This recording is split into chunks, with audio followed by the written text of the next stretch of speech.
Let your attention slow down for a moment, not away from the world, but gently beside it, as if you were stepping into a quiet room where time no longer insists on moving forward. Some stories are not meant to be rushed. They wait patiently, like old maps folded too many times, carrying meanings that only reveal themselves when the mind is calm enough to notice what feels slightly out of place. Tonight, we're not searching for wonder. We're simply observing timing and asking why certain things appear before they should. Some discoveries don't fit where they appear in history, not because they are mysterious or magical or misunderstood, but because they are early. Too early for the timelines we rely on, too complete for the gradual progress we expect. They sit in the past like finished sentences written in the wrong chapter, quietly waiting for someone to notice that their placement feels wrong. If this kind of quiet investigation speaks to you, you're welcome to subscribe and return here again, not out of obligation,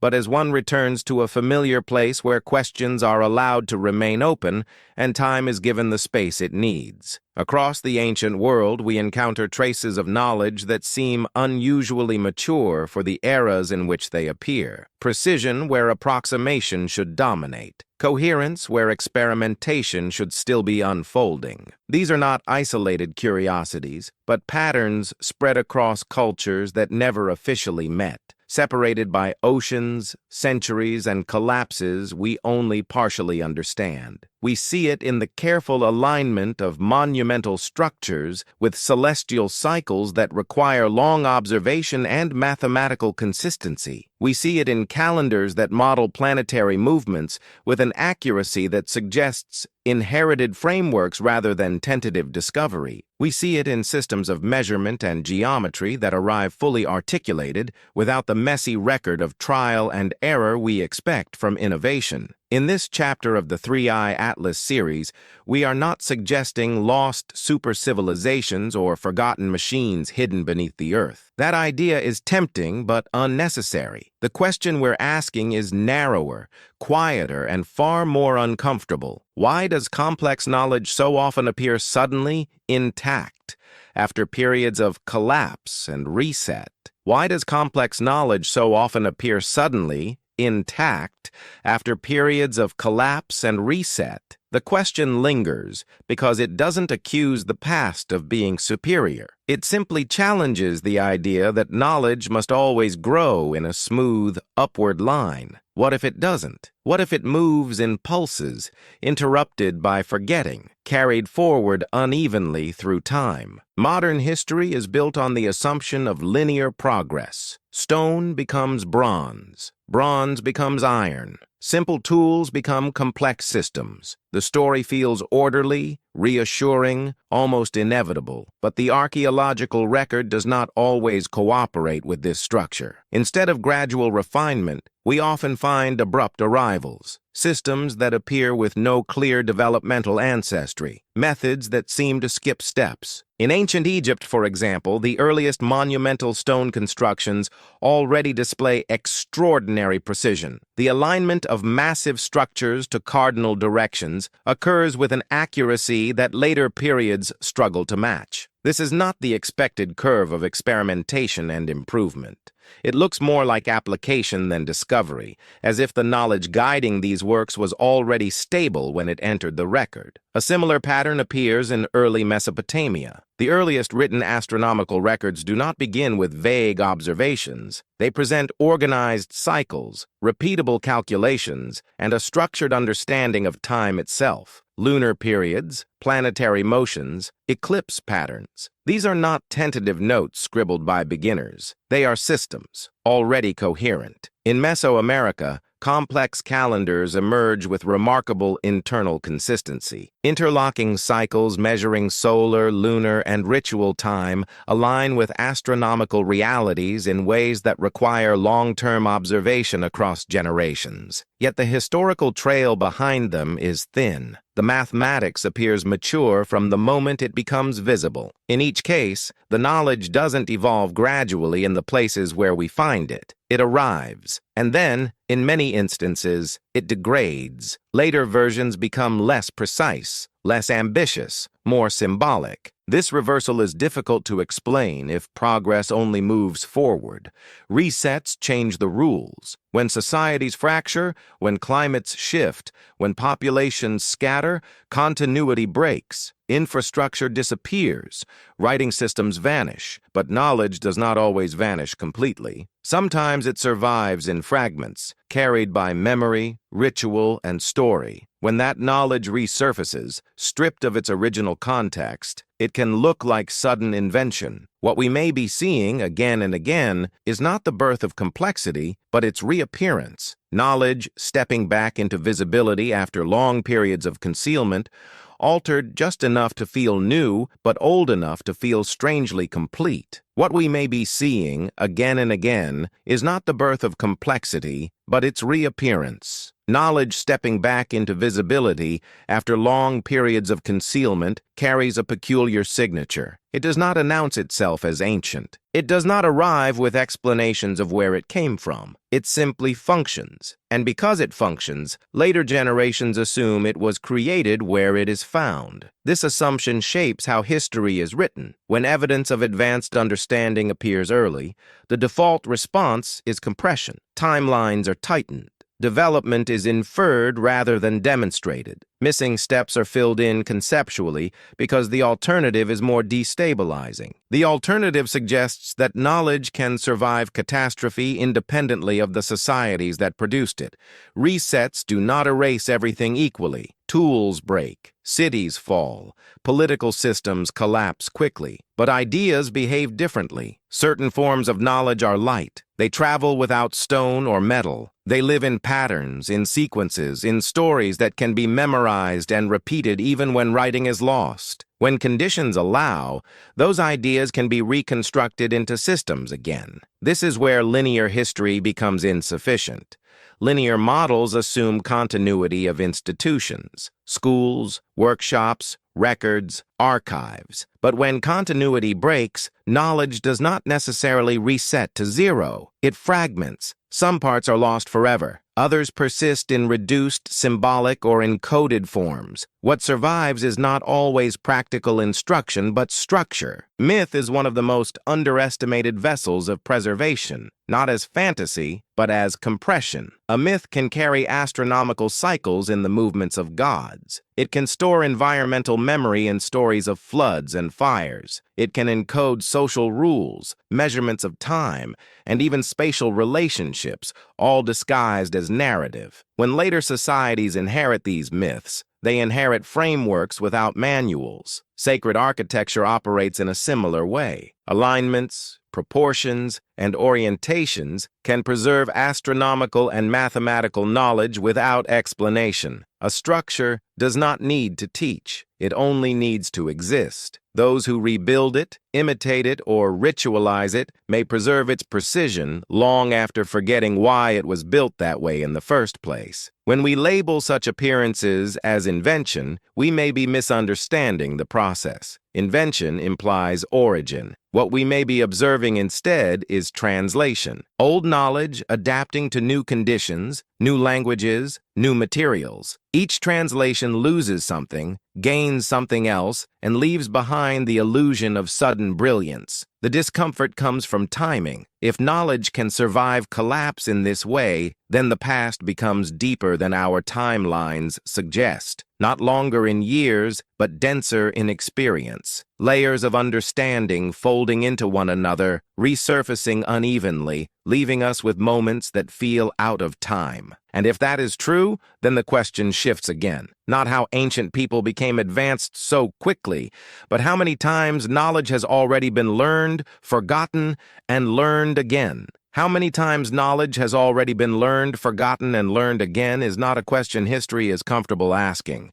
It undermines the comfort of beginnings. It suggests that what we call origins may simply be points of reassembly, moments when fragments briefly align well enough to resemble creation. This possibility reframes the ancient world. Instead of seeing early civilizations as climbing from ignorance toward insight, we begin to see them navigating inheritance without instruction. Imagine receiving pieces of a complex system without knowing the original context that gave them meaning. Some pieces would be preserved carefully. Others would be misunderstood. Many would be ritualized, frozen in form even as their function faded. This helps explain why advanced knowledge often appears alongside symbolic excess. Precision and myth exist side by side because they are remnants of different layers of understanding. One layer remembers how something works. Another only remembers that it matters. Over time, the second layer grows louder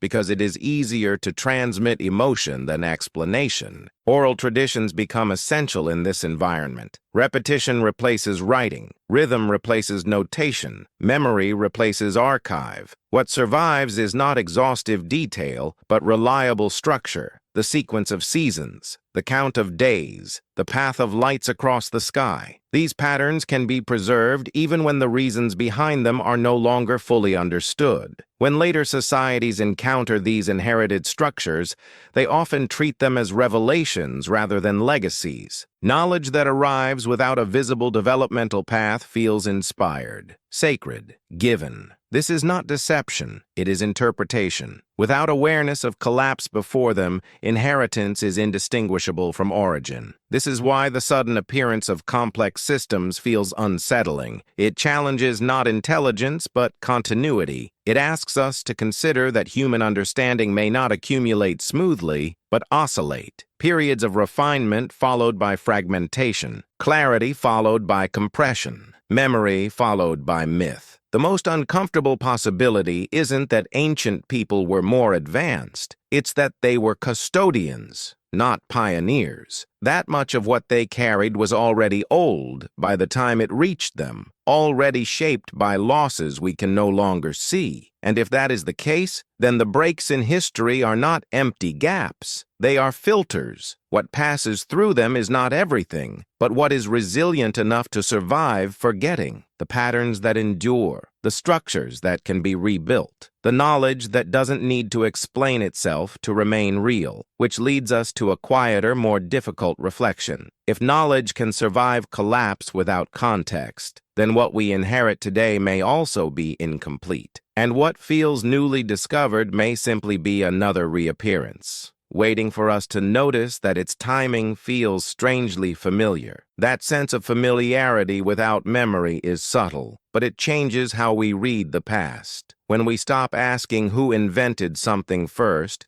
and begin asking what survived longest, history shifts from a story of ascent to a story of endurance. What matters is not brilliance, but what could be carried through instability without breaking. Knowledge that survives resets, tends to share certain qualities. It is abstract enough to detach from specific tools. It is rhythmic enough to be memorized. It is practical enough to be repeated without full comprehension. Astronomy survives because the sky keeps returning. Geometry survives because space keeps behaving the same way. Timekeeping survives because cycles insist on being noticed. This is why the earliest expressions of complex knowledge are often cosmological. The sky is the most stable archive available to human memory. Stars do not burn, libraries do. Planets do not forget their paths, people do. By anchoring knowledge to celestial motion, ancient systems externalized memory into the universe itself. Collapse on the ground did not erase patterns above. Seen this way, calendars are not achievements of calculation alone. They are acts of preservation.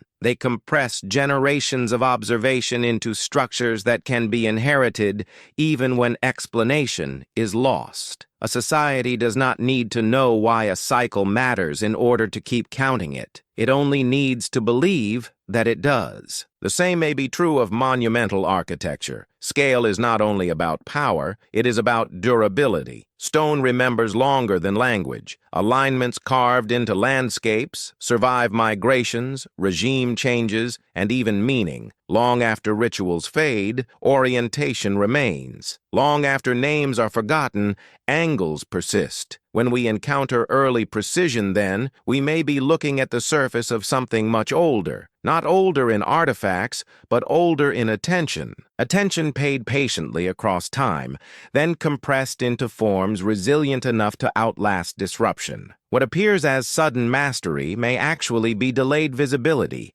This does not require secret teachers or vanished empires.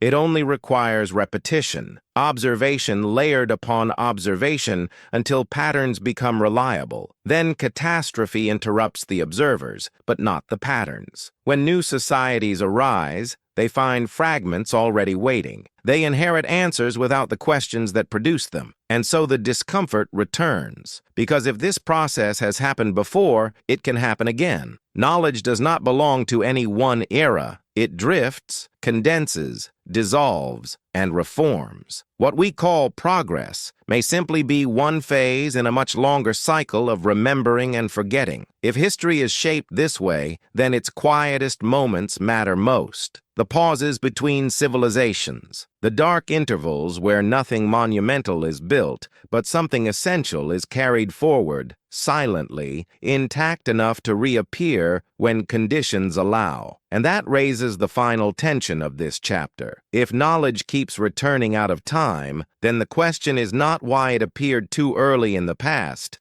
but whether we would recognize it if it appeared too early again. Whether we would recognize it if it appeared too early again depends on how tightly we hold to our timelines. Modern frameworks are powerful, but they are also fragile.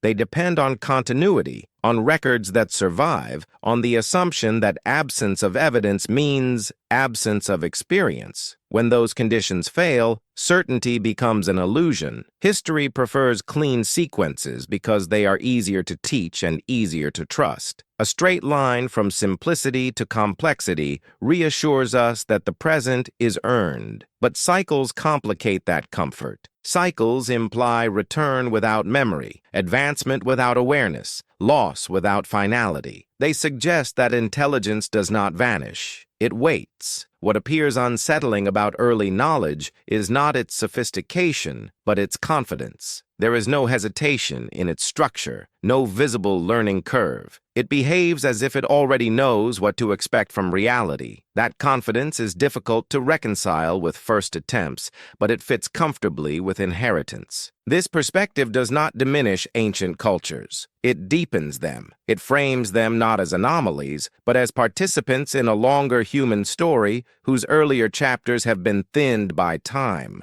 Their achievements become acts of stewardship. Their myths become containers. Their monuments become anchors placed deliberately in durable matter. When we encounter knowledge that seems out of time, we are really encountering the limits of our own memory systems. We see only what survived well enough to reach us. Everything else has already dissolved. What remains can look miraculous simply because it endured. The uncomfortable realization is that our own era may not be as permanent as it feels. We generate knowledge faster than ever, but we bind it to fragile mediums. If disruption comes, much will vanish. What survives may be reduced, symbolic, incomplete. And when it reappears centuries from now, it may seem to arrive suddenly, without a visible past. This is how the pattern sustains itself, not through conspiracy or design, but through resilience and loss. Knowledge does not need guardians who understand everything. It only needs carriers who remember enough to keep it moving forward. In the next chapter of the 3i Atlas series, we will examine why these resets keep occurring, why continuity breaks so often in human history, and what forces repeatedly fracture the chain between knowing and remembering. For now, the question lingers quietly. Not whether ancient knowledge was impossible, but whether time itself is less linear than we want it to be. Whether time is less linear than we want it to be becomes clearer when we look not at what civilizations achieved, but at what they lost. The archaeological record is uneven, not because progress was rare,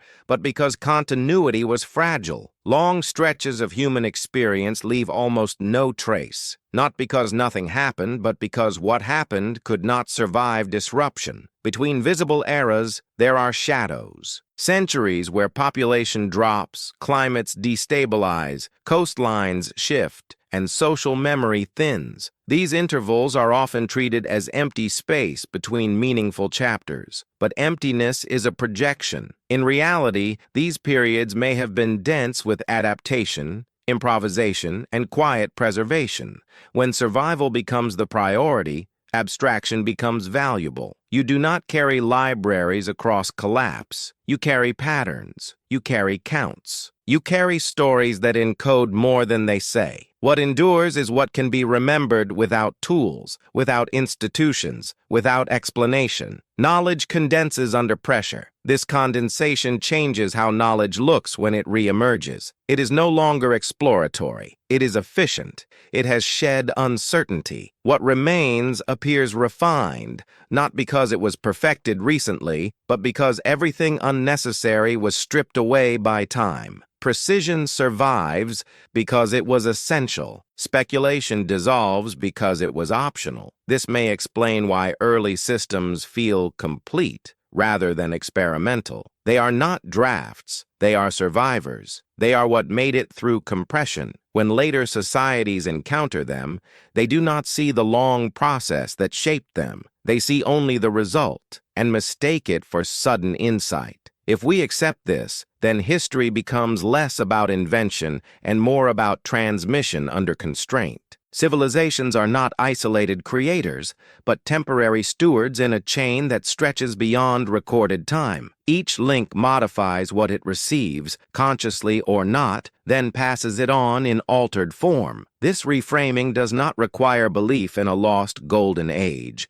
It only requires acceptance of vulnerability. Human systems break easily. Memory breaks faster. What we call beginnings may simply be moments when the signal briefly rises above the noise again. And so the unease remains gentle but persistent, not because something impossible happened in the past, but because something familiar may have happened more than once. Knowledge appearing too early may not be an anomaly. It may be the natural consequence of a history that forgets, compresses, and remembers again. If that is true, then the past is not behind us in a straight line. It is layered beneath us, resurfacing when conditions allow. And the question quietly returns, not as a challenge, but as an invitation to notice timing more carefully. What we inherit may not be new. It may simply be arriving again. Arriving again is how cycles reveal themselves, not through repetition of events, but through repetition of conditions. When the environment stabilizes, when populations regroup, when attention can lift from survival back toward observation, fragments reconnect. What was once carried quietly begins to speak again. This is why moments of reemergence often feel abrupt. From the inside, they are recoveries. From the outside, they look like beginnings. A calendar appears. A monument rises. A system of measure locks into place. To those living it, the act may feel restorative, even conservative. To those studying it later, it appears revolutionary. The difference lies in perspective. We read history backward, assembling sequences from what remains. They lived history forward, responding to what was available. When inherited structures proved reliable, there was little incentive to question their origin. Utility mattered more than explanation. Function mattered more than authorship. This dynamic creates a quiet illusion. Knowledge that survives collapse appears timeless. Detached from its original creators, it floats free of context. When it anchors again, it does so without lineage. And without lineage, we label it new. What unsettles us is not that ancient societies possessed knowledge we did not expect. It is that our expectation of how knowledge should behave may be incomplete. We expect progress to announce itself. We expect learning to leave tracks. We expect memory to be cumulative. But time does not guarantee any of this. If history is punctuated by resets, then intelligence is not erased, only redistributed. Some things sink, some things drift, some things resurface unchanged enough to still work. When they do, they feel out of time. This episode is not an argument. It is an observation, a narrowing of focus. Complex knowledge appears where continuity is weakest.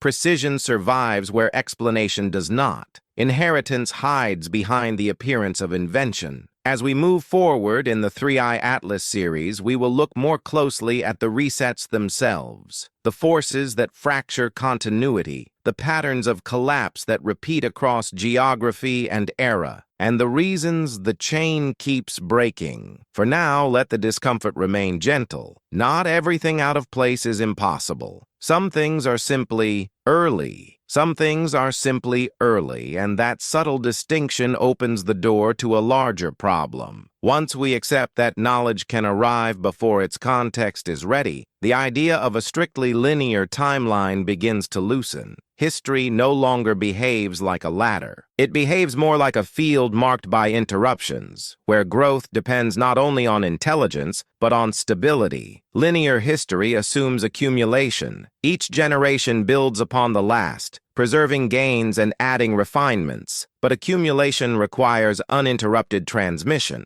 It requires institutions that survive. It requires memory that remains intact. When those conditions fail, advancement does not reverse neatly. It fragments. What survives fragmentation is rarely comprehensive. Technical processes vanish quickly without infrastructure, but frameworks endure. Ratios, cycles, spatial relationships, these are portable. They can be held in the mind, embedded in ritual, mapped onto landscape and sky. When societies reform, these frameworks can reassert themselves faster than the slow climb that originally produced them. This creates a paradox in the record. The first visible expressions of a rebuilt culture may appear more sophisticated than later ones, not because the society declined intellectually, but because the inherited core was slowly diluted as reinterpretation replaced memory. Precision gives way to symbolism. Function gives way to tradition. From our perspective, this looks like regression. From within the culture, it feels like continuity. The knowledge is still there, just expressed differently. Over time, the original constraints that shaped it fade, and with them, the reasons for its exactness. This is where modern assumptions struggle. We expect early stages to be crude. We expect refinement to come later. When that order reverses, we treat it as an exception. But if resets are common, reversal may be the rule rather than the anomaly. The uncomfortable implication is that the archaeological record may be biased toward survivability rather than origin. What we see first is not what was created first, but what lasted long enough to be seen. Entire chapters of learning may have occurred in environments or materials that left no trace. If so, then sudden knowledge is not sudden at all. It is simply the first moment we can detect it, the moment it intersects with durability, stone, clay, alignment, counting. These are the mediums that speak across time, and so the question evolves again. Not why ancient knowledge seems advanced, but why our methods assume that visibility equals beginning. Perhaps what we call the start of history is only the point at which memory becomes heavy enough to leave a mark. The point at which memory becomes heavy enough to leave a mark is a threshold, not an origin. It separates what can be recovered from what has already dissolved. When we mistake that threshold for a beginning, we compress the past into something smaller and more manageable than it truly was. This compression affects how we interpret complexity. When advanced systems appear close to the threshold of visibility, they seem anomalous. We ask how such sophistication could emerge so quickly, but the better question may be how much preparation occurred before the threshold, in forms that could not survive. Human attention predates human record. Observation does not require writing. Pattern recognition does not require monuments. For tens of thousands of years, people watched the sky, tracked seasons, followed animal migrations, noticed rhythms that mattered for survival. Most of that attention left no durable trace, but it shaped understanding nonetheless. When conditions finally allowed for durable expression, that accumulated attention could crystallize rapidly. What looks like a leap may simply be condensation, long observation, suddenly fixed into form. The timeline feels compressed because the preparation phase is invisible to us. This invisibility creates a bias. We trust what we can measure, date, and excavate. But knowledge often exists first as habit, as repetition, as expectation. By the time it appears in stone or script, it may already be mature. The danger of linear models is not that they are wrong, but that they are incomplete. They work well when continuity holds. They fail quietly when continuity breaks. And those failures tend to cluster around periods of environmental stress, migration, and collapse. Seen through this lens, resets are not interruptions to progress. They are filters. They determine which forms of knowledge are light enough to pass through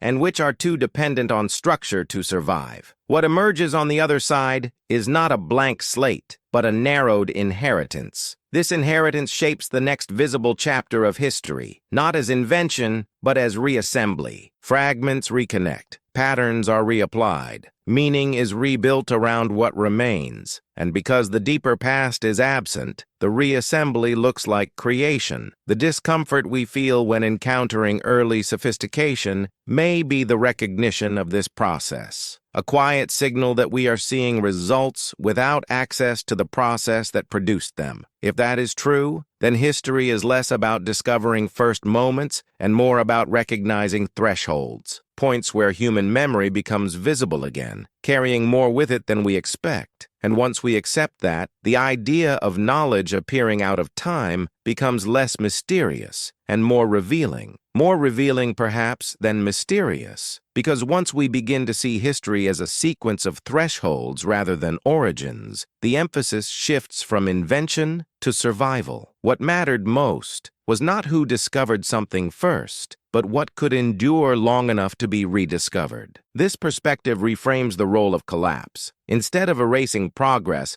collapse reshapes it. It strips away complexity that depends on stability and leaves behind what is adaptable. Knowledge that can exist without specialists, without institutions, without permanent materials, has a greater chance of passing through disruption intact. Over time, this creates a selective memory of the past. We inherit what was resilient, not what was complete. What remains feels intentional, refined, almost designed to survive. But this is a side effect of filtering, not foresight. Fragile layers vanish. Durable layers remain. This helps explain why early expressions of knowledge often appear optimized rather than exploratory. They are not snapshots of learning in progress. They are the remnants of learning that proved useful enough to be remembered and repeated. What did not matter disappeared quietly. When these remnants surface, they do so without context, a ratio without a derivation, a cycle without an origin story, a structure without an instruction manual. Later cultures adopt them because they work, not because they understand them fully. Function replaces explanation. This process produces confidence without transparency, systems that behave reliably but do not explain themselves. To modernize, this feels uncanny. We expect understanding to precede application, but history often reverses that order. Application comes first. Understanding follows, if it follows at all. In this sense, advanced knowledge appearing early may be a misreading. It may be advanced relative to what survived around it, not relative to what once existed. The contrast is exaggerated by loss. What we are really encountering is asymmetry. Some parts of the past are overrepresented because they lasted. Others are underrepresented because they could not.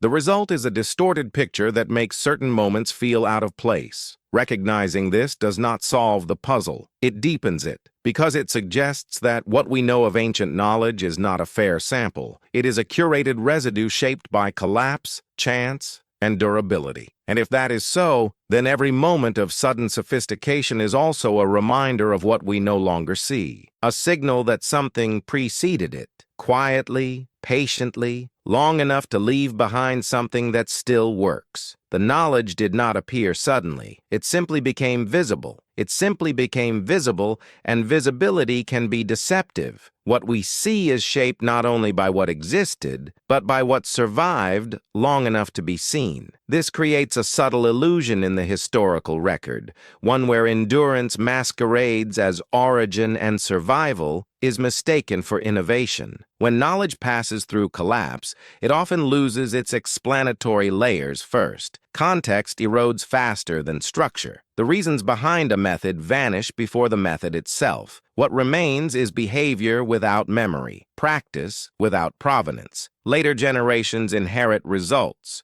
not rationales. This is why early systems can feel authoritative. They do not argue for their validity. They demonstrate it. A calendar works because the seasons return. An alignment matters because the sky responds. A proportion holds because space itself confirms it. These systems prove themselves through repetition, not explanation. Over time, authority replaces curiosity. If something has always worked, there is little reason to question it. And so inherited knowledge becomes tradition. Tradition becomes ritual.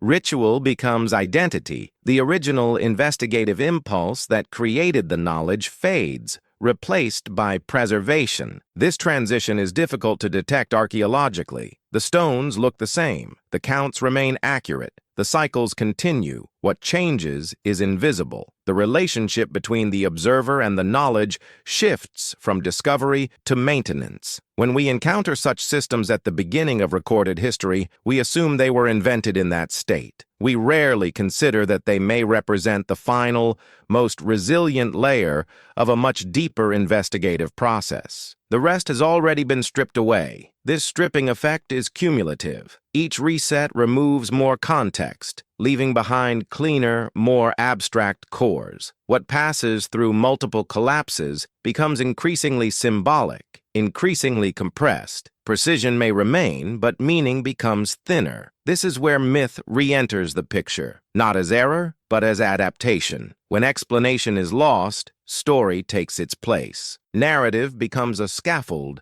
to hold patterns that can no longer be justified technically. The pattern survives because the story makes it memorable. From this perspective, myth and mathematics are not opposites. They are different survival strategies for the same underlying knowledge. One preserves structure, the other preserves motivation. Together, they carry fragments forward when neither could survive alone. If we read ancient knowledge this way, the question of timing shifts again. The issue is not why complex systems appear early, but why we expect to see their development at all. Most development is not durable. Most learning leaves no trace. What reaches us is the residue, the hardened core of long processes we can no longer access. And when that core appears near the surface of history, it feels uncanny, because we are seeing an ending and mistaking it for a beginning. This realization does not make the past smaller. It makes it deeper. It makes it deeper, and depth changes how we interpret silence.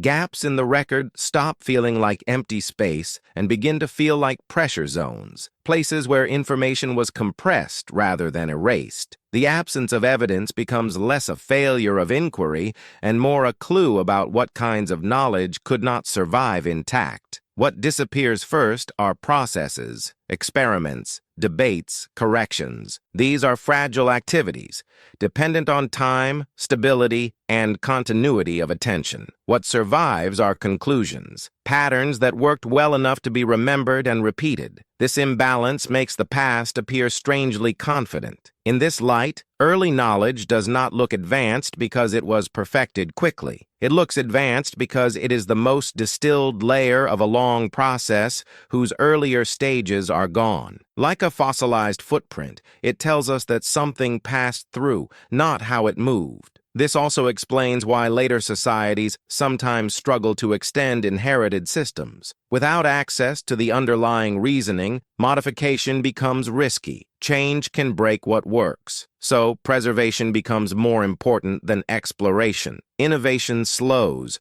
not because intelligence declines, but because the cost of error increases. Over time, this dynamic produces a pattern we see repeatedly. An early phase of striking coherence, a middle phase of replication, a later phase of symbolic elaboration and gradual loss of precision. To us, this looks like decline. To those living it, it feels like continuity. The deeper issue is expectation. We expect knowledge to be transparent. We expect steps, drafts, intermediate forms. But transparency requires survival of context, and context is fragile. When context fails, results float free. detached from their origins. This detachment can create a false sense of mystery. We fill the silence with speculation because we assume something extraordinary must explain the gap. Often, the explanation is simpler and more unsettling. Time removed the scaffolding and left the structure standing. Understanding this does not solve the question of early knowledge. It reframes it. Instead of asking how ancient societies knew so much, we begin asking how much they inherited without fully knowing why it worked. The sophistication may not belong to them alone. This reframing also implicates us. Our own knowledge systems depend on layers of explanation,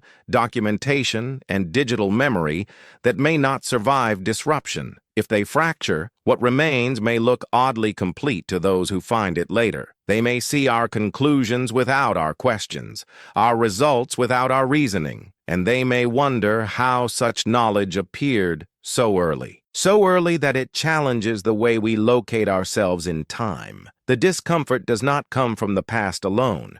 It comes from the mirror it quietly holds up to the present. Because if knowledge can appear complete without visible preparation, then our confidence in being at the forefront of understanding becomes less certain. We tend to believe that we stand at the most informed point in history, that whatever came before was a necessary prelude to now. But that belief depends on continuity holding. It depends on the assumption that what we know today will remain legible tomorrow. History offers little reassurance on that point. When continuity fails, the present becomes another layer subject to compression. Our debates, revisions, uncertainties, and intermediate steps may dissolve quickly. What survives may be reduced to a few stable outputs, principles, ratios, artifacts that work without explanation. To those who encounter them later, they may appear as sudden insights rather than inherited remnants. This is where the question of timing becomes deeply personal. Knowledge does not only arrive too early in the past, it may arrive too late for us to recognize its own fragility. We mistake abundance for permanence. We confuse access with durability. Ancient societies likely felt the same confidence in their moment. They did not experience themselves as custodians of fragments. They experienced themselves as living in the fullness of their world.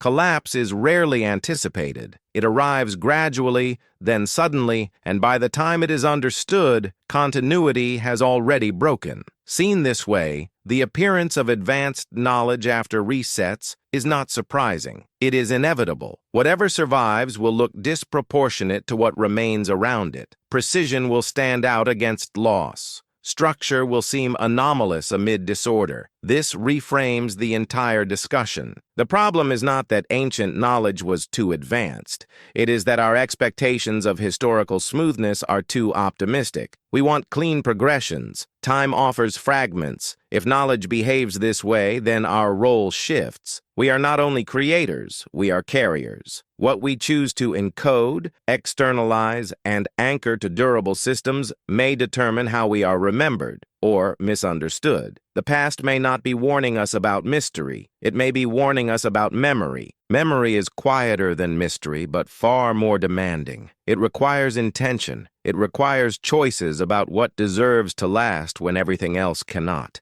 Ancient knowledge that appears out of time may be the result of such choices, made under pressures we can only partially imagine. When survival becomes uncertain, cultures do not preserve everything equally. They preserve what they believe is essential, not the full explanation, but the part that keeps life in rhythm with the world. The count of days, the return of seasons, the relationship between sky and ground. These are anchors, not luxuries. This selectivity shapes what reaches us. What we interpret as sophistication may actually be prioritization, a narrowing of focus driven by necessity. When only a small portion of knowledge can pass through collapse, that portion must be compact, reliable, and adaptable. It must work without requiring constant explanation. Over time, this creates the illusion of sudden brilliance. The surviving knowledge feels too well formed for its context, because its context has been stripped away. What remains is the core, polished by repetition, freed of experimentation, refined by survival, rather than innovation. This is why early systems often appear stable from their first appearance. They are not new. They are proven. They have already endured something we cannot see. Their presence marks not a beginning, but a continuation after interruption. The more we examine this pattern, the less exceptional it becomes. It repeats across geography and era because collapse is not rare. Environmental stress, migration, conflict, and climate shift recur throughout human experience. Each reset reshapes memory. Each reassembly produces the same illusion. Understanding this does not diminish wonder. It redirects it. The remarkable thing is not that ancient people knew so much,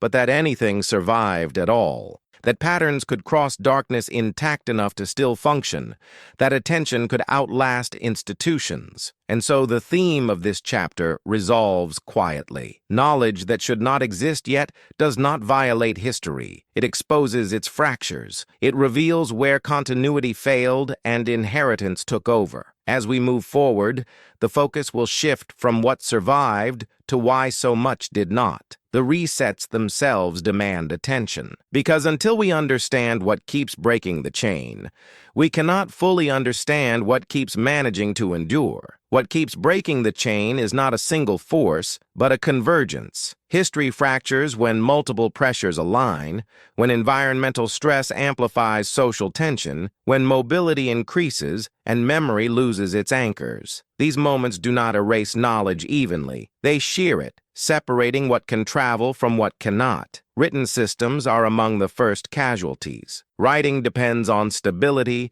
materials, and specialists. When those vanish, records become unreadable or irrelevant. Oral systems, however, adapt. They compress. They prioritize rhythm and repetition. They survive by becoming lighter, even as they lose precision. This transition alters how knowledge behaves. What was once analytical becomes symbolic.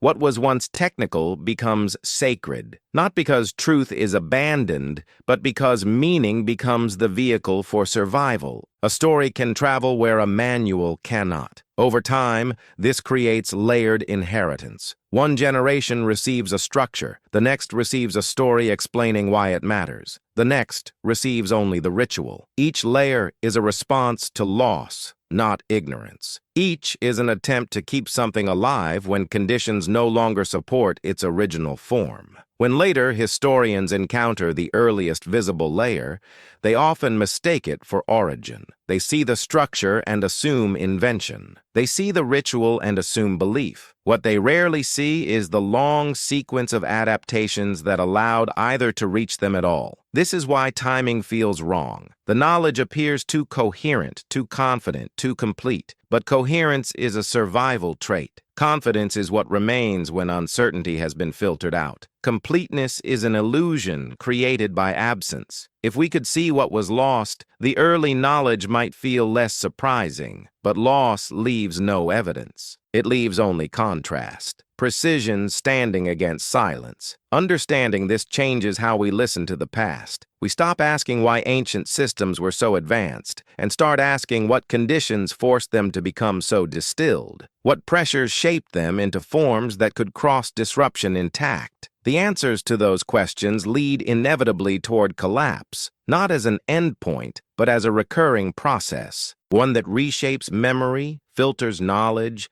and sets the stage for the next reappearance. And that is where the series continues, not in the achievements that survived, but in the forces that made survival necessary in the first place. The forces that made survival necessary are often quiet at first. They do not announce themselves as endings. They arrive as shifts, rain that comes late, winters that linger, trade routes that thin, trust that erodes slowly between groups. By the time collapse is visible, the process has already been underway for generations. These conditions reshape priorities long before they reshape ruins. When uncertainty grows, societies begin to favor what feels permanent. Knowledge that explains immediate survival becomes secondary to knowledge that preserves orientation. Where are we in time? Where are we in space? What patterns can still be trusted when everything else feels unstable? This may be why cosmological knowledge appears so early and so often. The sky does not participate in human conflict.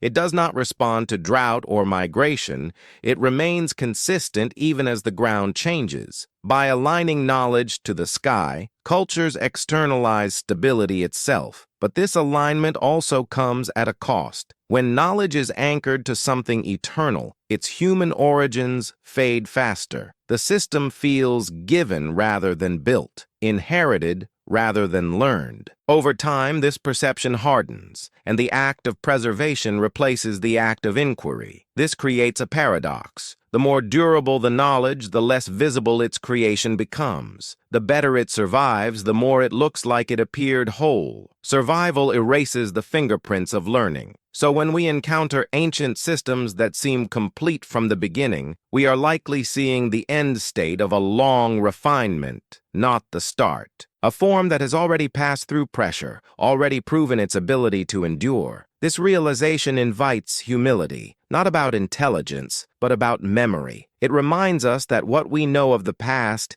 is shaped less by what was known and more by what could be carried forward without breaking. As we continue, the focus will turn increasingly toward the reset itself, the moment when continuity snaps and the conditions are set for knowledge to pass through in altered form. Because it is there, in that narrowing, that timing becomes distorted. And when timing distorts, knowledge does not disappear. It waits. It waits in forms that are not immediately recognizable as knowledge, in habits, in orientation, in the quiet certainty that some things must be done a certain way, even when no one remembers why. Waiting is not passive. It is a mode of endurance. During periods of fragmentation, knowledge becomes less about explanation and more about constraint. Rules persist because breaking them once had consequences. Alignments are repeated because deviation once mattered. Counts are preserved because losing them once caused harm. Over time, necessity hardens into tradition. This is how timing becomes distorted. When continuity returns, what reappears is not curiosity, but confidence. The inherited structure already works. There is no visible path leading to it, because the path was walked under conditions that left no trace. The arrival feels sudden only because the waiting was invisible. From our position, this creates tension. We want to see development. We want evidence of progression. When we do not find it, we reach for explanations that preserve linearity. We compress centuries into decades. We assume missing steps. We call it rapid advancement. But rapid advancement is often a misreading of delayed visibility. The knowledge did not advance quickly. It surfaced when conditions allowed it to anchor again. What changed was not the knowledge, but the environment around it. This perspective also changes how we interpret innovation. True invention may be far rarer than we assume. Much of what appears new may be reconfiguration, old frameworks applied to new materials, inherited patterns expressed through unfamiliar forms. When this happens after collapse, it can feel revolutionary. But the revolution is not cognitive. It is contextual. The mind is not discovering something for the first time. It is recognizing something it already carries. This recognition does not always come with awareness. People do not need to know they are inheriting in order to inherit. They only need to trust what works. Over generations, trust becomes tradition, and tradition becomes identity. Seen this way, the appearance of advanced knowledge early in history is not an anomaly. It is a signature, a marker that something has crossed a threshold intact, that it has survived waiting, and waiting leaves no record. Only arrival does. Only arrival does. And arrival reshapes the story we tell about time. When something emerges without visible preparation, it challenges our sense of sequence. We assume that what appears first must also be what came first. But arrival is not origin, it is exposure. This confusion is understandable. History is reconstructed from appearances. We build narratives around what becomes visible, not around what actually began. When knowledge arrives after a long period of invisibility, it feels compressed, as if time itself accelerated. In reality, time was working elsewhere. out of view. This creates an important distinction. There is the time of observation, and there is the time of record. Observation can stretch far beyond what record preserves. Generations may watch, test, refine, and remember without ever leaving durable evidence. When record finally appears, it carries the weight of that unseen duration. The problem is not that our timelines are wrong, it is that they are incomplete. They begin where durability begins, not where understanding begins. When those two moments are separated by collapse, the gap feels like mystery. This is why early knowledge often seems so well integrated. It aligns mathematics, astronomy, architecture, and ritual into unified systems. Integration takes time. It requires feedback. It suggests refinement across many cycles of error and correction. That refinement simply occurred before the threshold of record. When collapse interrupts this process, only the integrated core survives. Fragmented experiments disappear. Partial ideas dissolve. What reaches us is the version that worked best under pressure. Naturally, it appears sophisticated. Understanding this reframes the discomfort. The knowledge is not out of place. Our expectation of visibility is. We are mistaking the edge of preservation for the edge of creation. Once this distinction is made, the narrative softens. There is no need to imagine sudden leaps or inexplicable brilliance. There is only patience, observation extended across deep time, then briefly illuminated when conditions allowed memory to harden into form. As this chapter moves toward its close, the focus narrows once more, not on what ancient people knew, but on what knowledge itself requires in order to last. Because endurance, not innovation, may be the true anomaly in human history. Endurance, not innovation, may be the true anomaly. Innovation happens easily when conditions are favorable. Curiosity is natural. Pattern recognition is instinctive. But endurance demands restraint. It requires knowledge to be shaped into forms that can survive neglect, misinterpretation, and time itself. What lasts is rarely optimal. It is workable. It tolerates error. It can be transmitted without precision tools or expert oversight. This means that the knowledge we inherit is not the full expression of what once existed, but a version designed by circumstance to endure collapse. This understanding changes how we interpret sophistication. What appears advanced may actually be simplified to its most resilient form. Complex processes reduced to ratios, observations reduced to cycles, theory reduced to practice. What survives is what does not depend on explanation to function. This also explains why so many ancient systems feel closed. They resist modification. They punish deviation. Without access to the reasoning behind them, change becomes dangerous. Preservation becomes the safest path. Over time, this rigidity is mistaken for dogma when it may have begun as caution. When we look at the ancient world through this lens, we begin to see continuity where we once saw rupture. Not continuity of culture or power, but continuity of attention. Human awareness returning again and again to the same patterns, the same skies, the same rhythms, rebuilding understanding from whatever fragments remain. This is the deeper implication of knowledge appearing out of time. It suggests that learning is not bound to any single era. It moves through humanity unevenly, shaped by conditions rather than chronology. Sometimes it accumulates, sometimes it waits, sometimes it reemerges fully formed, not because it is new, but because it is ready. As this section of the series comes to rest, the discomfort resolves into something quieter, a recognition that history is not broken, it is layered, and what feels premature may simply be something older finding a place to surface again. In the chapters ahead, the focus will turn fully toward the resets themselves, the repeating fractures that thin memory and distort timing. Because until we understand why continuity keeps failing, the appearance of early knowledge will continue to feel like a contradiction. And perhaps it is not a contradiction at all. Perhaps it is the most consistent signal history leaves behind. The most consistent signal history leaves behind may not be progress, but interruption. When we trace the past closely enough, we do not find a smooth ascent. We find thresholds, ruptures, and recoveries. Moments where continuity thins, then thickens again in altered form. These resets are rarely singular events. They unfold across generations, combining environmental shifts with social strain. Droughts stretch resources. Cooling climates shorten growing seasons. Rising seas erase coastlines.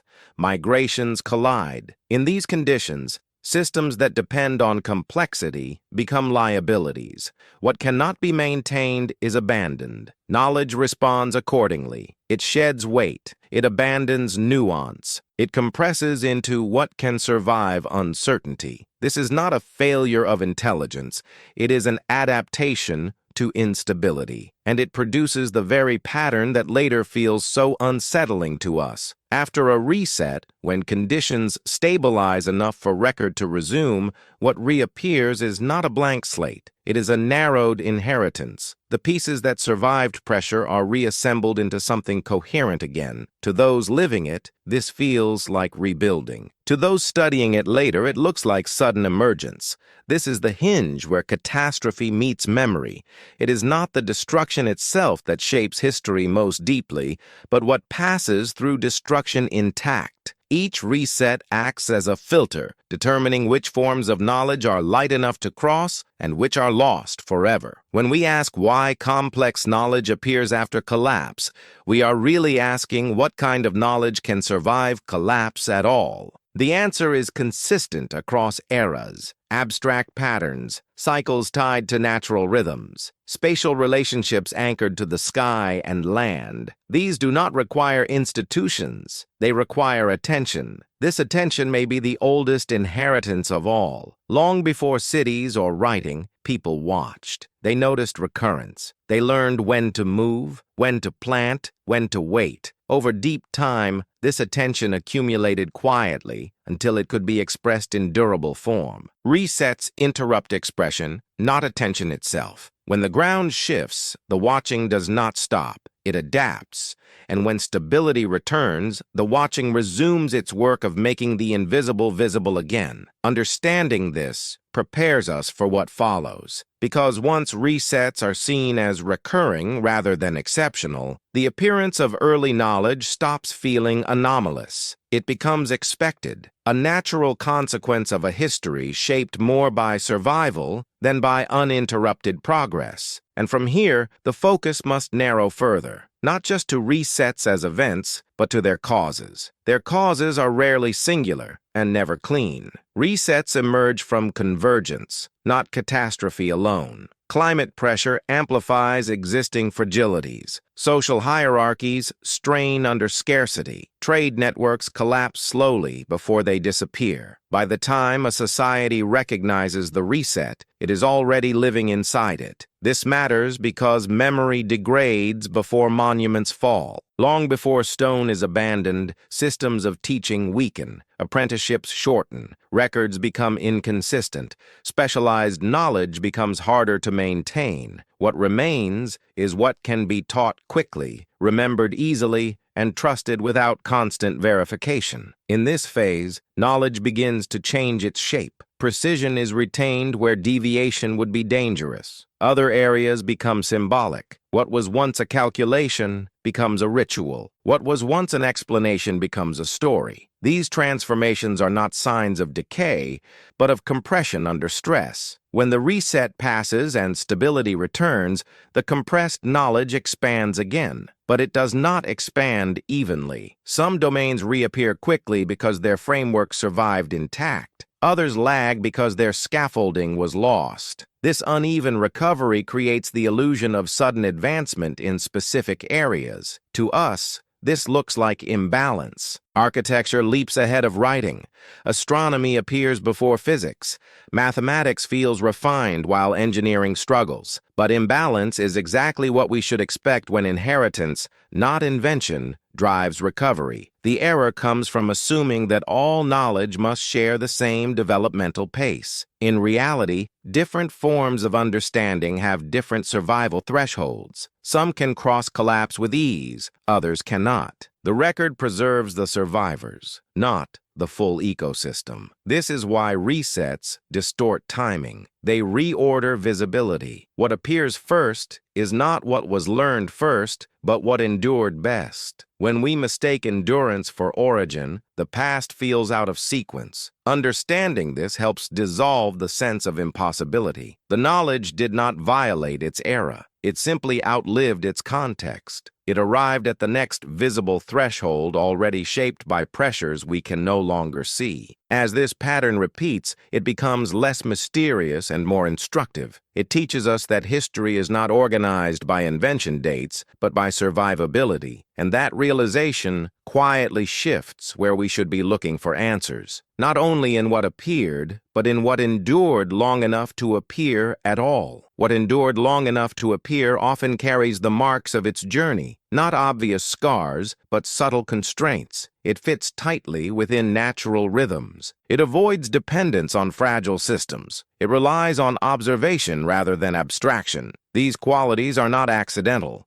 They are the result of being shaped by loss. As resets repeat, knowledge becomes increasingly selective. Each passage through disruption removes more complexity. What remains grows more fundamental. Over time, this produces a core set of ideas that seem to surface again and again across cultures, not because they were shared directly, but because they were the only ones capable of surviving repeated breaks. This is why similar patterns appear in distant regions. Calendrical cycles, cardinal orientations, sacred geometries. These are not coincidences nor evidence of direct contact. They are solutions that pass the test of endurance. They represent answers that worked reliably enough to be remembered without explanation. When these answers re-emerge after collapse, they often do so without context. They feel self-evident, natural, as if discovered rather than inherited. Later societies rarely ask where they came from because their effectiveness discourages doubt. This creates a quiet distortion. The deeper the inheritance, the less visible its source. What has survived the longest feels the most original. What endured the most resets feels the most fundamental. Time inverts perception. From this angle, the appearance of advanced knowledge early in history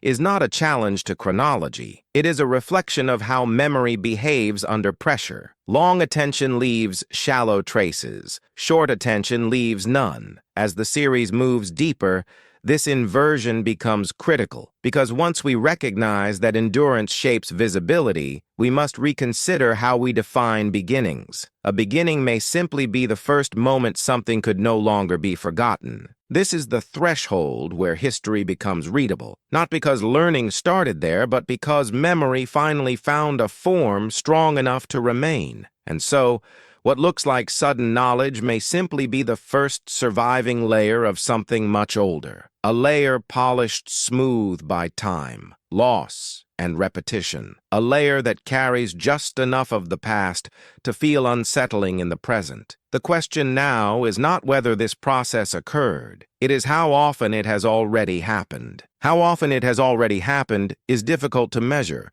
because each occurrence erases evidence of the ones before it. Resets overwrite their own history. They do not leave clean markers. They leave thinning, compression, silence where complexity once existed. What we can observe, however, is pattern. Across deep time, human history shows repeated cycles of expansion and contraction, periods where populations grow, specialize, and externalize knowledge, followed by periods where systems simplify, mobility increases, and memory retreats inward. Each cycle reshapes what can be carried forward. In these contractions, knowledge behaves like a fluid under pressure. It seeks the smallest container that can still hold its function. Concepts become rituals. Measurements become myths. Explanations become symbols. The original form dissolves, but the underlying pattern survives. When the pressure lifts, these patterns expand again. They are reinterpreted, recontextualized, sometimes misunderstood, but they retain a strange coherence. They fit the world too well to be arbitrary. This coherence is what makes them feel advanced when they reappear. If this has happened multiple times, then the early appearance of complex knowledge is not an isolated anomaly. It is a recurring outcome, a predictable result of repeated compression and release. Each cycle removes more detail, leaving behind only what is most robust. This would mean that human knowledge has depth not because it progressed smoothly, but because it was refined through loss. The ideas that remain are those that survived forgetting. They feel fundamental because they are. This perspective dissolves the need for extraordinary explanations. There is no requirement for sudden genius or external intervention, only time, attention, and disruption. Given enough cycles, what survives will always look out of place when it surfaces. And this brings us back to the discomfort at the heart of this chapter. The unease is not about ancient intelligence, it is about continuity, about how little of our own processes may survive to explain what we leave behind. If future observers encountered fragments of our knowledge without context, they might reach the same conclusions we do. They might see results without reasoning, structures without scaffolding, precision without explanation. They might say it appeared too early, and in that moment, the cycle would repeat. The cycle would repeat not because history failed to learn, but because learning itself is fragile. It depends on conditions that rarely last. Stability, continuity, trust, and time aligned long enough for understanding to unfold fully. When those conditions break, knowledge does not disappear evenly. It condenses. This condensation is what gives ancient systems their unsettling clarity. They are not messy. They do not show hesitation. They feel resolved. What we are seeing is not the moment of discovery, but the moment after selection has already occurred. Everything uncertain has been stripped away. This is why inherited knowledge often feels authoritative. It does not invite debate. It demands adherence.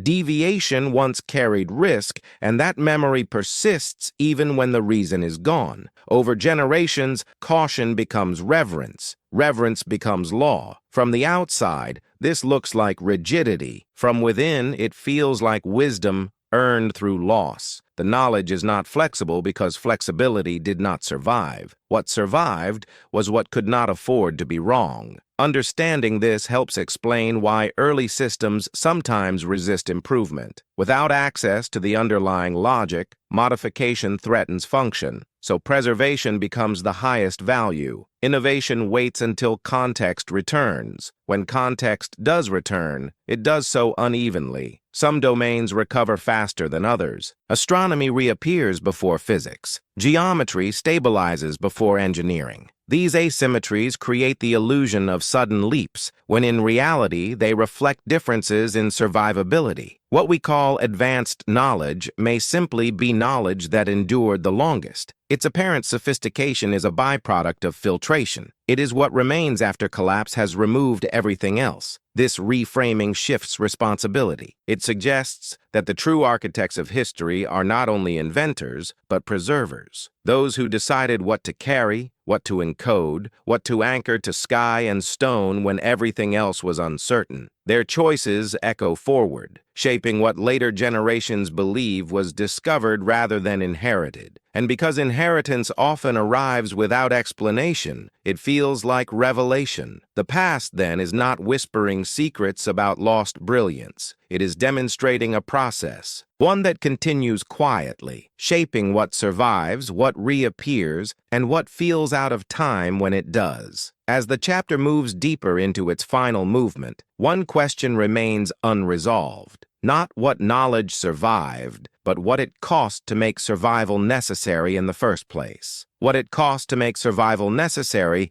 is written less in artifacts than in absence. Each reset extracts a price that is rarely tallied.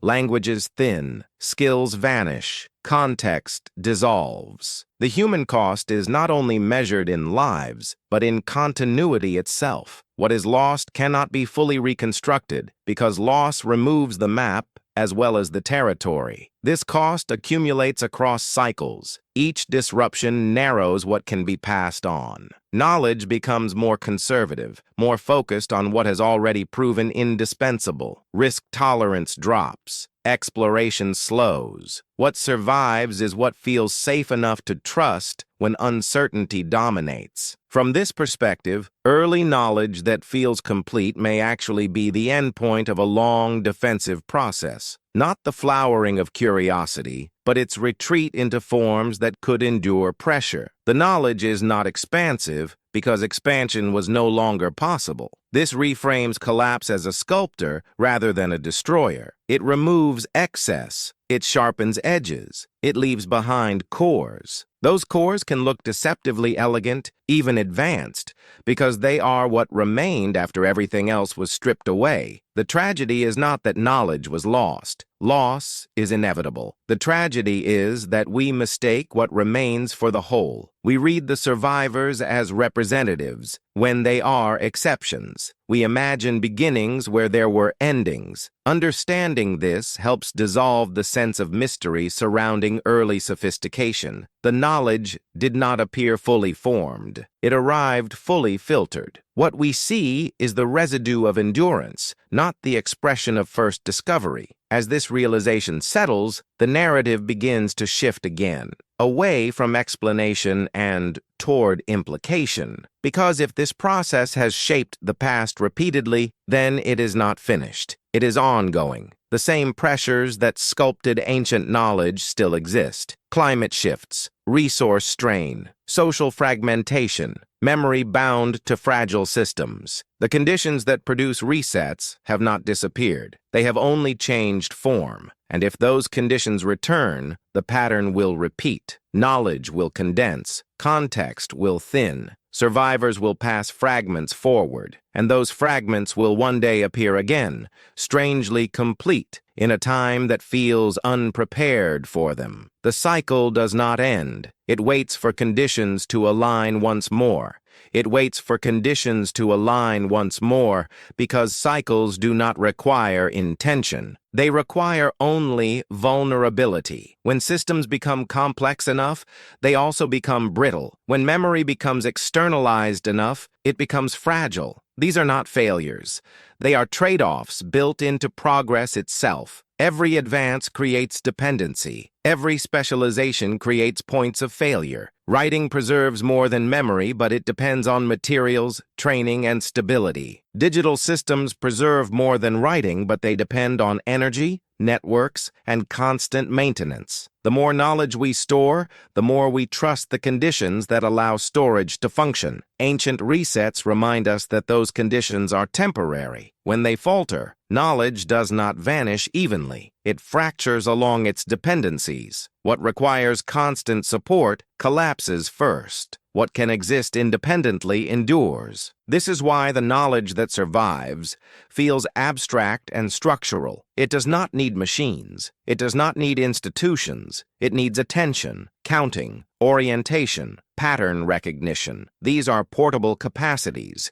They belong to the human nervous system as much as to culture. When these capacities resurface after collapse, they often recombine in familiar ways. The sky is still there. The land still responds to geometry. Time still moves in cycles. What emerges feels ancient and new at the same time because it is both. This duality creates the sensation of knowledge being out of time. It feels ahead of its era because it was shaped by earlier conditions. It feels behind our expectations because it lacks context. It occupies a temporal middle ground that our linear models cannot easily accommodate. This is why such knowledge unsettles rather than amazes. It does not challenge intelligence. It challenges narrative. It suggests that what we call progress is not a straight path, but a negotiation with fragility. If this is true, then the question of early sophistication becomes secondary.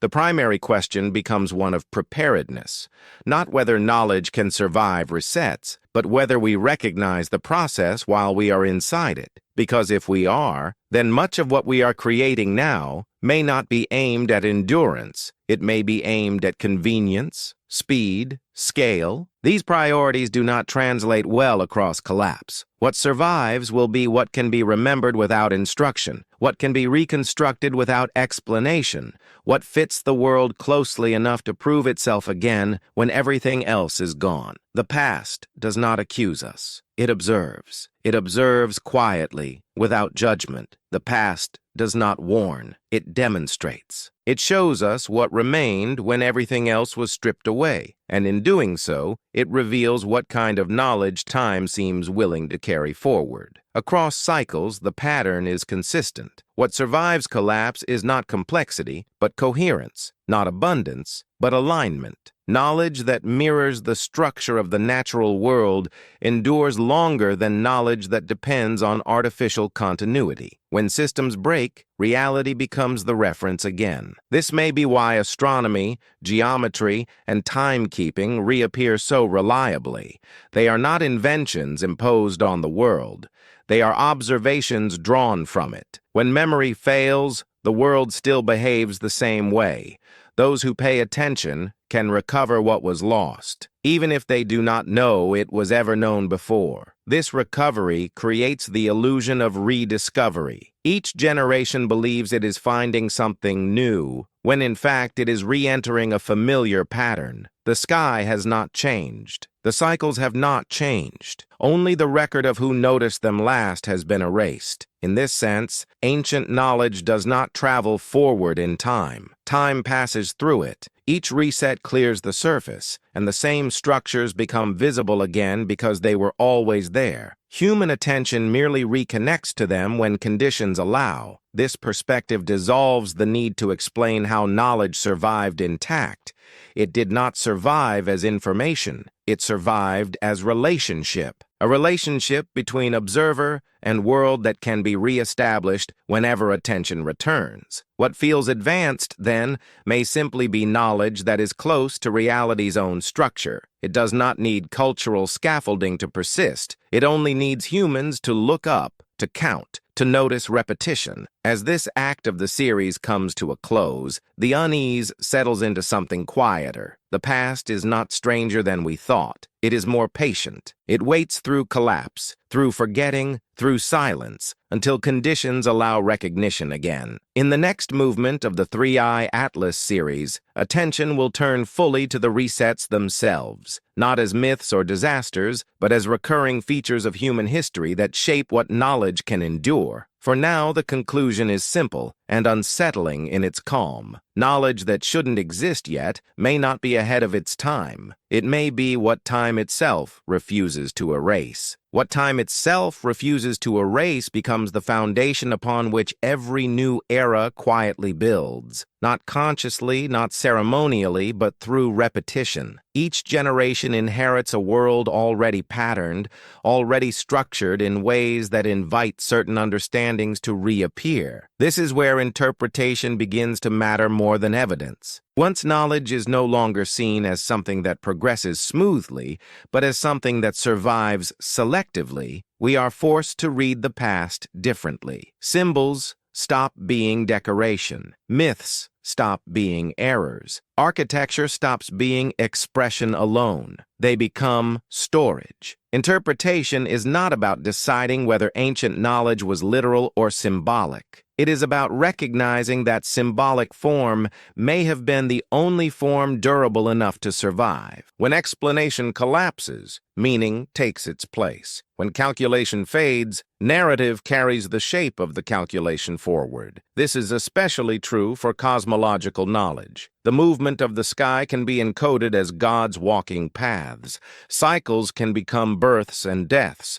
Ratios can become sacred relationships. None of this requires deception. It requires translation under constraint. From a modern perspective, this translation feels like distortion. We want clarity. We want precision. But precision without context does not survive well. Symbol does. Symbol invites memory. Symbol invites repetition. Symbol invites emotional investment, which makes forgetting less likely. Over time, these symbolic forms are inherited as belief rather than method. The original observational impulse recedes, replaced by reverence. Yet the structure remains intact enough that, when re-examined later, it reveals its technical origins again. This oscillation between symbol and structure is not accidental, it is adaptive. It allows knowledge to move through different historical environments without breaking entirely. When analysis is possible, structure dominates. When stability collapses, symbol takes over. Seen this way, ancient myths and monuments are not failed explanations. They are successful containers. They carried patterns forward when nothing else could. Their apparent strangeness is the result of us encountering them outside the conditions that shaped them. This reframes the debate entirely. The question is no longer whether ancient people believed strange things. It is whether those strange forms were the only way certain understandings could survive the loss of everything else. And if that is the case, then interpretation becomes an act of listening rather than decoding. Listening for what a form was trying to protect, not what it appears to claim. As the narrative moves deeper into theory, one realization becomes unavoidable. What we call myth may be memory under pressure. Memory under pressure behaves differently than memory at ease. It compresses. It prioritizes emotional resonance over technical clarity. It chooses forms that can be remembered, repeated, and defended even when their original purpose fades. In doing so, it preserves structure at the cost of explanation. This is why myth can feel both irrational and precise at the same time. Beneath symbolic language, patterns remain consistent. Timelines align. Cycles repeat. Spatial relationships hold. What changes is the surface narrative, not the underlying order. When we approach ancient material with this understanding, a new layer of interpretation becomes possible. We stop asking whether myths are true in a literal sense and begin asking what they were designed to carry. What kind of knowledge needed protection badly enough to be wrapped in story? The answer often points back to time. Calendrical systems, celestial cycles,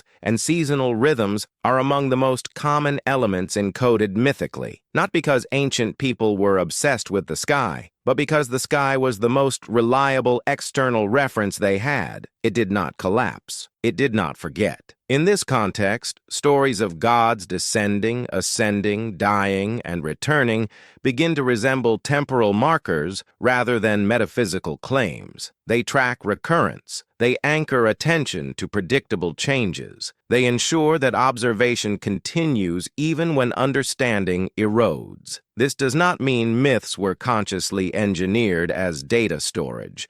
More often, they evolved naturally under pressure. Stories that aligned well with reality persisted. Those that did not faded. Over generations, what remained felt sacred because it worked. When we encounter these myths today, stripped of the conditions that shaped them, we often misread their function. We interpret them as belief systems rather than survival systems. We argue over their meaning instead of listening for their structure. This misreading contributes to the sense that ancient knowledge appeared inexplicably complete. We overlook the fact that it was not knowledge alone that survived, but the means to keep it remembered. Once we recognize this, the line between literal and symbolic blurs. What matters is not whether a story happened, but whether it preserved something essential. And many of them did, quietly, effectively, across collapses we can no longer fully trace. As theory deepens, the question shifts again. If myth preserved knowledge, then what determined which myths survived? What determined which myths survived was not authority, but alignment. Stories that mirrored observable reality endured longer than those that did not. Myths that stayed synchronized with seasons, celestial motion, and environmental rhythms continued to feel relevant. Those that drifted lost their anchor and faded. This selection was subtle. It did not require conscious filtering. Communities simply repeated what continued to work. A story that helped anticipate change, organize time, or reinforce coordination remained useful. A story that failed to correspond with experience slowly lost urgency. In this way, myth became a feedback system. It was tested continuously against the world. If a narrative remained meaningful generation after generation, it was because it maintained correspondence with patterns that did not change. The sky rose where the story said it would. The flood returned when the warning had predicted it. The cycle closed as promised. This is why surviving myths often feel cosmological rather than historical. Human events are unstable. Environmental and celestial patterns are not.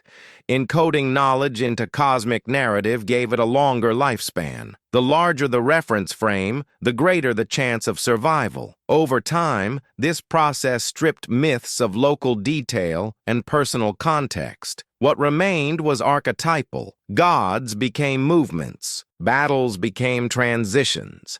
Death and rebirth became seasonal inevitabilities. The story lost specificity, but gained endurance. From our perspective, this abstraction feels intentional, even philosophical. In reality, it may have been the result of repeated loss. Each collapse removed another layer of context until only the most general, most resilient form remained. This helps explain why ancient myths from different regions feel strangely familiar. Not because they share a single source, but because they pass through similar pressures. The same types of knowledge were compressed in similar ways because the constraints were the same. Seen this way, myth is not a distraction from knowledge. It is a record of what knowledge could not afford to lose. Its form is shaped by necessity, not imagination. As this realization settles, the narrative turns toward the present. Because if myth once preserved knowledge through collapse, then the question becomes unavoidable. What forms of knowledge today are being shaped by pressure without us noticing? Without us noticing, pressure is already shaping what will survive. It does not announce itself as collapse.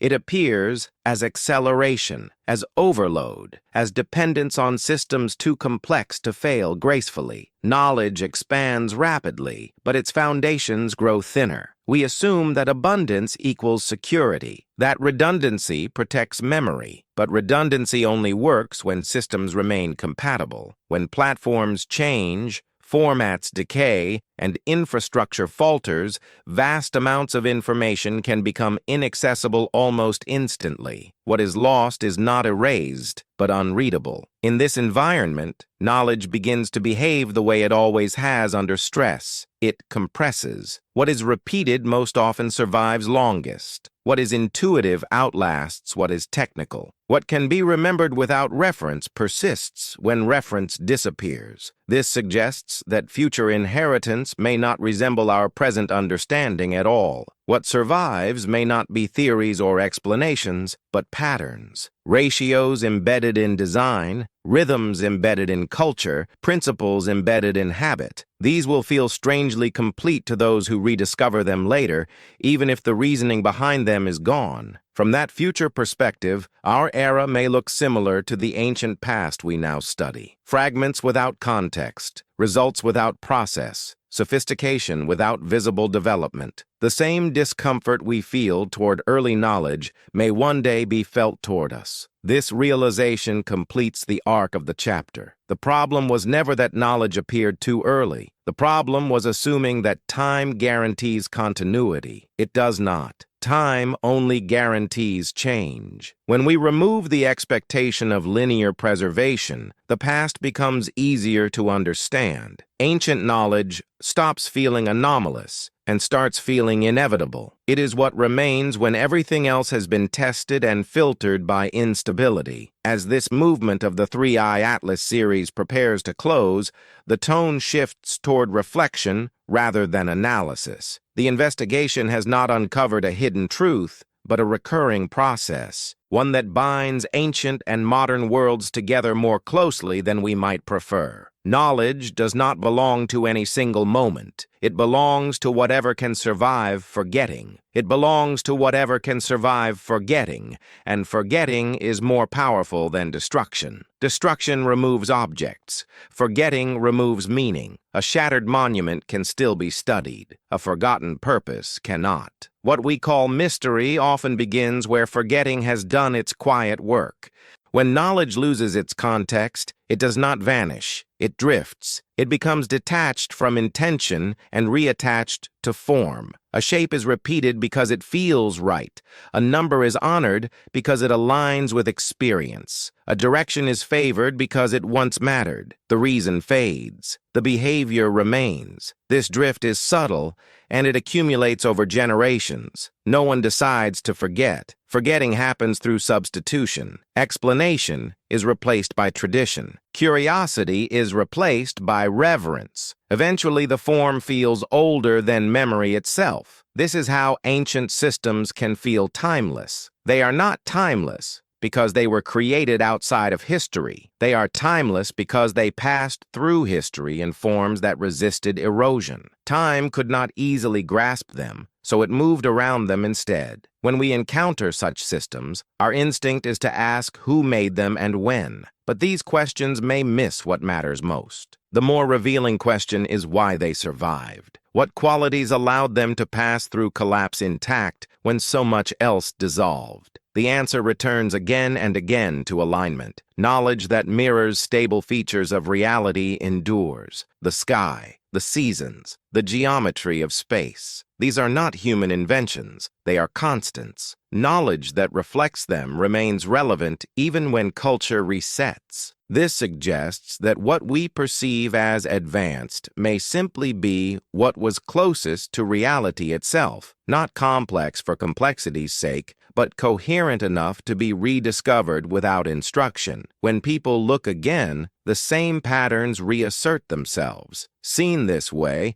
early knowledge does not threaten our understanding of the past. It clarifies it. It shows us that learning is not a straight accumulation, but a dialogue with a world that outlasts us. When the dialogue pauses, the world does not change. When it resumes, the same answers are waiting. As the narrative continues toward its conclusion, one final implication emerges. If knowledge can be rediscovered without memory, then forgetting is not the end of understanding. It is only an interval. It is only an interval, and intervals define the rhythm of human history more than any single achievement. We tend to focus on peaks, on moments of visible brilliance, but it is the spaces between them that shape what endures. Those quiet stretches determine which ideas harden into memory and which dissolve without trace. When forgetting becomes widespread, rediscovery feels miraculous. A pattern noticed again, a ratio confirmed, a cycle recognized. To those experiencing it, the insight feels fresh, even revolutionary. But the world has not changed. Only attention has returned. This return of attention is often mistaken for progress. In reality, it is reconnection. Humans do not invent the sky's behavior anew each time they observe it. They realign themselves with something that was always there. What changes is the cultural readiness to notice. This helps explain why knowledge can appear simultaneously ancient and premature. It belongs neither fully to the past nor to the present. It belongs to the world itself, waiting for minds capable of recognizing it again. When those minds appear, the knowledge seems to leap forward in time. From this perspective,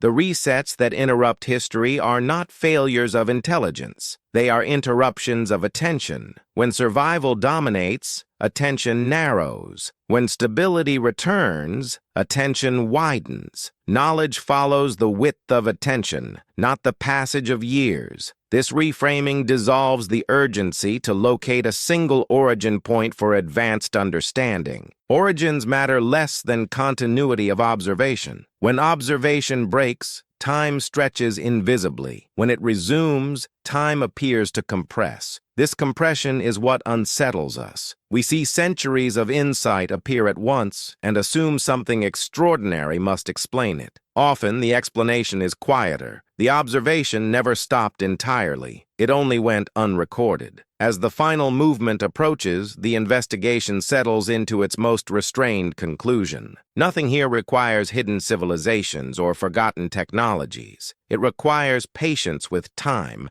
and humility about what survives it. The past is not ahead of us or behind us. It is layered beneath attention, waiting for it to return. Waiting for it to return is what gives history its strange echoes. When attention resurfaces, it often does so in familiar shapes. The same questions asked again, the same patterns recognized again, the same structures rebuilt, not because they were remembered explicitly, but because they fit. This fitting is crucial. Knowledge that aligns cleanly with reality does not need lineage to reappear. It can be rediscovered independently because the world responds the same way each time it is observed carefully. Geometry holds. Cycles repeat. Ratios remain consistent. These are invitations that do not expire. Because of this, the line between inheritance and rediscovery becomes blurred. A society may believe it is inventing something new, while unknowingly retracing a path walked many times before. The result feels advanced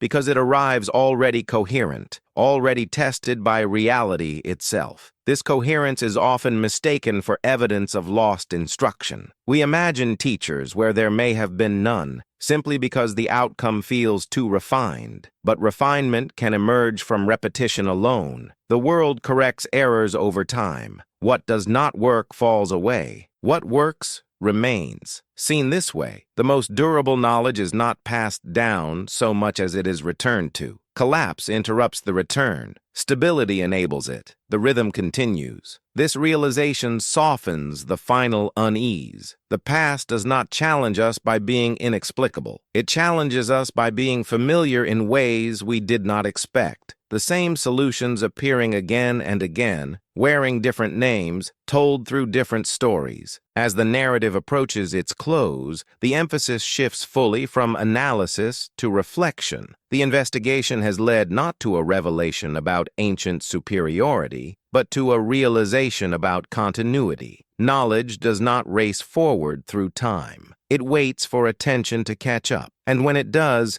it arrives looking impossibly early. Looking impossibly early is what unsettles us most, because it suggests that time is not the primary gatekeeper of understanding. Attention is. When attention aligns with reality, knowledge surfaces regardless of era. When it drifts, even the most advanced systems can fade into silence. This shifts the meaning of progress. Progress is not guaranteed by accumulation alone. It depends on sustained observation, transmission, and care. Without these, advancement thins into fragments that can persist only if they are simple enough to survive neglect. The ancient record, read this way, becomes less mysterious and more instructive. It shows us what knowledge looks like after being stripped of everything unnecessary. What remains is not innovation, but relationship. A relationship between human awareness and a world that responds consistently when observed carefully. This is why early knowledge often feels grounded rather than speculative. It does not theorize beyond what can be verified through repetition. It stays close to cycles that return,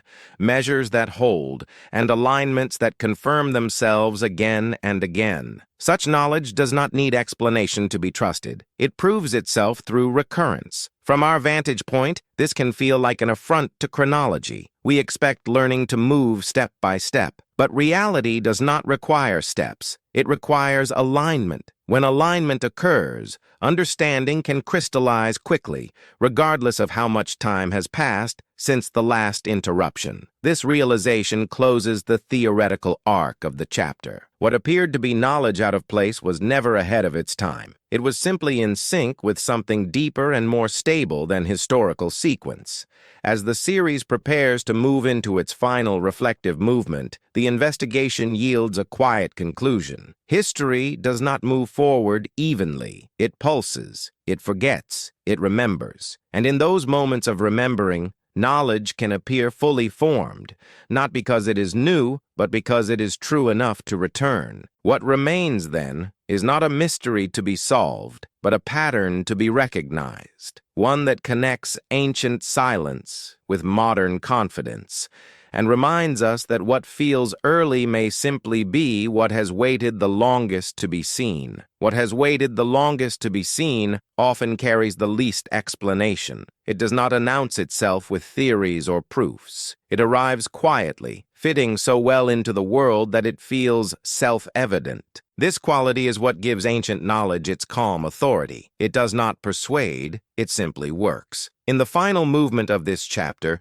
the focus shifts away from systems and toward responsibility. Because if knowledge survives by aligning with reality rather than with culture, then each generation inherits more than information. It inherits a choice about attention. Attention determines what returns. What we watch closely enough begins to speak again. What we neglect fades, regardless of how advanced it once was. This is not a judgment of intelligence, but of priority. The world responds to where awareness settles. Ancient societies, living closer to environmental limits, were often forced into sustained observation. Survival required noticing subtle change. Seasons could not be ignored. Cycles could not be skipped. Over time, this necessity sharpened attention in ways that modern abundance often dulls. This does not make the past wiser. It makes it constrained. And constraint can be clarifying. When attention narrows, it deepens. When it deepens, patterns emerge. Those patterns, once recognized,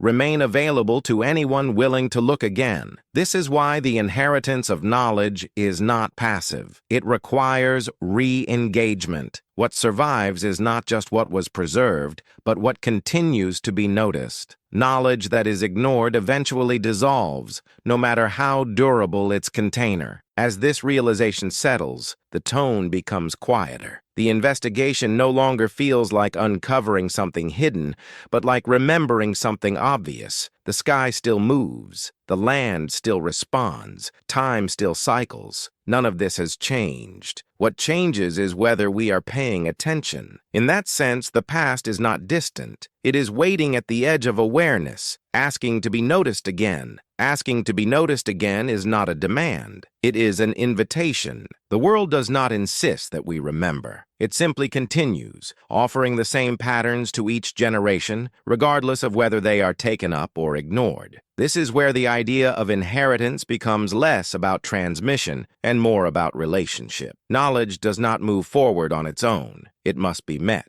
When societies are receptive, it crystallizes quickly. When they are distracted or overwhelmed, it thins and drifts away. From this perspective, the resets that punctuate history are not anomalies. They are moments when attention is forcibly redirected, when survival strips away excess and returns focus to fundamentals. In those moments, the relationship between human awareness and the world is renegotiated.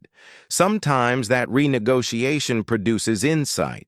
Sometimes it produces loss. Most often, it produces both. What remains afterward is never the full story, but it is enough to begin again. This is why human history feels cyclical without repeating exactly. Each return happens under new conditions. The same patterns are seen through different needs, different tools, different languages. The recognition is familiar but never identical. The discomfort we feel toward ancient knowledge comes from sensing this familiarity without knowing its source. We recognize the pattern, but not the path that led to it. The recognition arrives without memory, and that gap feels unsettling. Yet this may be the most honest way knowledge returns, not as a complete archive, but as a resonance, a sense that something fits, even if we cannot explain why. Over time, explanation may follow, or it may not. Either way, the pattern holds. As the chapter nears its close, this resonance becomes the central theme. The past is not instructing us. It is resonating with us. The same structures responding to the same attention across interruptions we call history.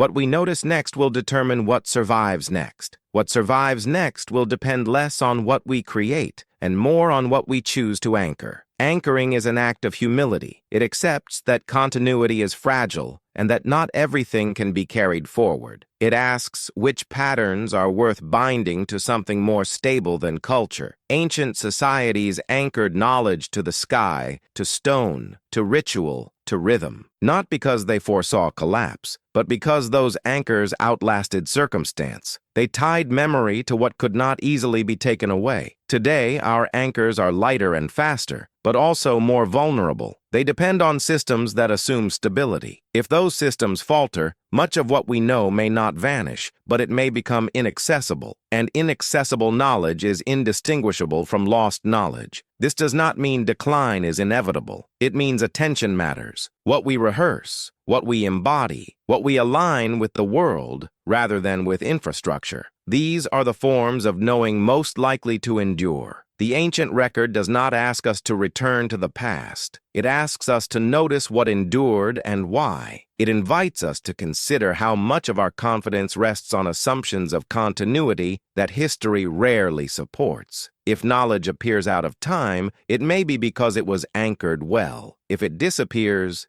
it may be because it was not. These are not moral judgments. They are patterns. As this realization settles, the tone becomes almost still. There is nothing left to uncover, only something to carry forward differently. The cycle does not end with answers. It ends with awareness. Awareness is the quiet inheritance that never fully disappears. It can thin, it can sleep, but it does not require preservation in the same way information does. It only requires presence. This is the calm conclusion of this chapter. Knowledge that should not exist yet does not defy history. It reveals how history actually works, through interruption, through return, through attention rediscovering what the world never stopped offering. The ancient past is not a riddle meant to be solved. It is a mirror. It shows us what survives when continuity fails and reminds us that understanding is not owned by any era. It reappears wherever observation becomes patient enough to receive it. In the 3i Atlas series, this chapter does not close with certainty. It closes with alignment, a recognition that what feels out of place in time may simply belong to a deeper rhythm than our timelines can capture. Human history does not move in a straight line. It breathes, it contracts, it expands. And in each expansion, knowledge can surface fully formed,